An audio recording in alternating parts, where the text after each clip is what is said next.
guys, welcome back to London. Alright, thank you. You just came back from South America, did you? Yeah, just arrived actually. Jet lagged. Was that your first time there? My first time. These guys have been there before. How was it? Amazing. Absolutely crazy. The way you said amazing is sort of like, that was great and here it's cold and I don't want to be here. Kind of, yes. So how is it? You're new in the band. How's it going? It's going very well. Had lots of shows behind us now, so we've learned how to do it, I think. Can you cope with all of them on the road? That's normally the test. Yeah, I think we cope really well. What about you guys?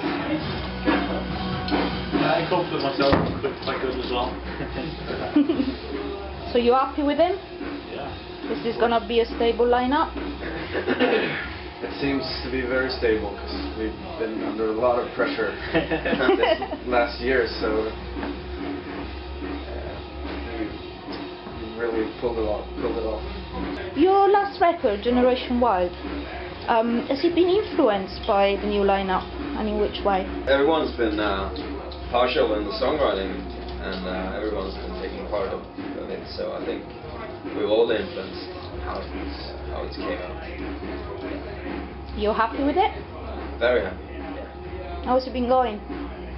We sold gold in Sweden, and we were third on the album list the first week in Sweden, and first on the hard rock list in Sweden. So it's been going great over there, and apparently all over the world, like South America, we've had great success there and stuff. So it seems like it's spinning all over the world. What other countries did you visit on this tour? So far we've done Italy, Greece, Brazil, Argentina, Sweden, of course, Finland, Germany, Norway, and soon Russia. Yeah. Looking forward to that? Yeah, of course. Any particular story from this tour? Funny one. You want a funny one? A funny one or a rock and roll one? You can't have both. Just a funny one. My mind goes blank right now. So it's fine. But it's been your everyday fucking drinking yourself senseless, and we all have so much stories lined up that it's hardly remember them because we're all always so fucking drunk when we do the funny stuff. The true soul of rock and roll. Yeah, it's like it's just the mind goes blank there for a couple of hours, and then people tell us stories instead. What we do. So you've been around since 2000. Doing this sort of music even when it wasn't that fashionable, and now it's back on and it's a download and it's everywhere.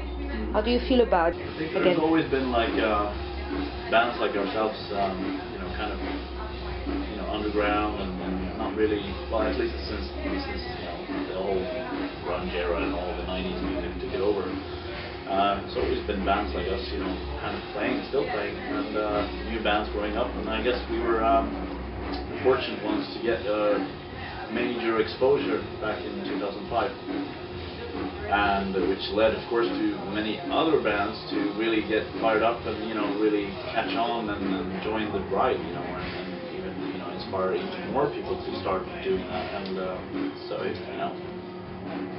Sweden it's a kind of a good run for that right now. A lot of bands doing it. There's always been a scene of this kind in Sweden, is it? I think so, I don't know. No. Not before we started. No. No? Okay, no. No, there wasn't. This new Steel Panther phenomenon thing, they were big in the States, nobody knew them over here in Europe, and now they're big everywhere. Did they actually jump on the gravy train of this genre coming back up, or did they help it come back up? I learned to know about them like last year only, so we are not really influenced by them in places, I don't say. They're doing a different thing, you know, they're making fun of the whole genre. Before Simon joined you, you published an album with a different singer, which was Olli, and it didn't really work out. I've heard it was a commitment issue. What kind of commitment do you need to be in Crash Diet? You need 100% commitment, at least. And he couldn't give us that. Okay. He was just interested in this other band, you know. He was only in Crash Diet to get some fame, and then he go back to his other band and promote them and stuff. So he's a sucker, you know. He's a bloodsucker. Guys, I've heard you're really influenced by Guns N' Roses, big fans. Are you still big fans of Guns N' Roses? Of course, yeah. Axl or Slash? Axl. Really? Both. Not so much. You know he was 1 hour late again last night.